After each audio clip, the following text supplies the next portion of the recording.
The Three Questions by Leo Tolstoy, died 1910. The Three Questions.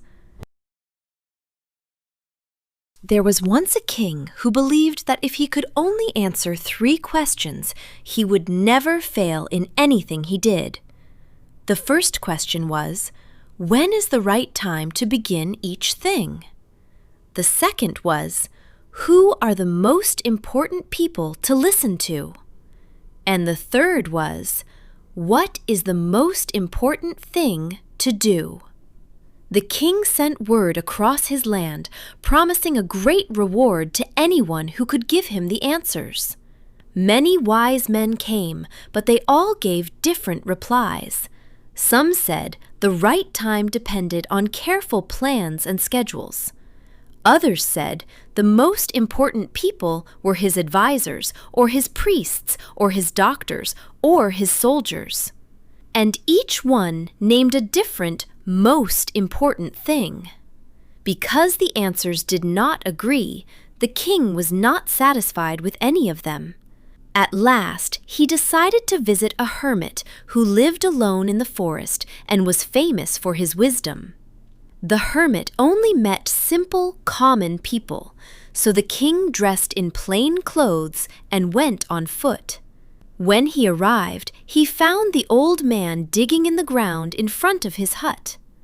The king asked his 3 questions, but the hermit said nothing and kept on digging. He was weak and tired, so the king offered to dig for him.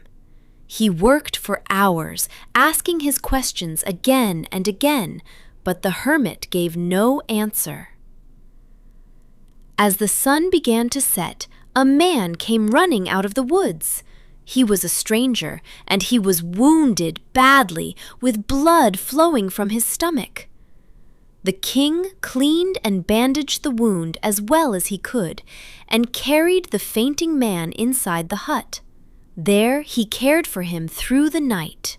By morning, the wounded stranger was calmer, and he asked the king to forgive him. "I do not know you," said the king. "Why should I forgive you?" The man explained that he had sworn to kill the king for taking his brother's life and seizing his property. He had been waiting in ambush along the path, but when the king did not return for a long time, he left his hiding place to search, and the king's guards had found him and wounded him. "I came to kill you," the stranger said, "and instead you have saved my life. If I live, I will serve you faithfully, and so will my sons." The king was overjoyed to make peace with his enemy so easily, and he promised to return the man's lands and send his own doctor. Before leaving, the king went once more to the hermit and asked his 3 questions a final time. The hermit, now resting on his knees, looked up and smiled. "Your questions have already been answered," he said. The king did not understand, so the hermit explained. If the king had not stayed to dig that evening, the wounded man would have attacked him, and the king would have regretted not staying. So the most important time was the time he spent digging. The most important person was the hermit himself, the one before him. And the most important thing was to do good for that person. Later, when the stranger appeared, the most important time was the time spent caring for him. The most important person was the wounded man, and the most important thing was to help him. "Remember this," the hermit said. "There is only one important time, and that time is now.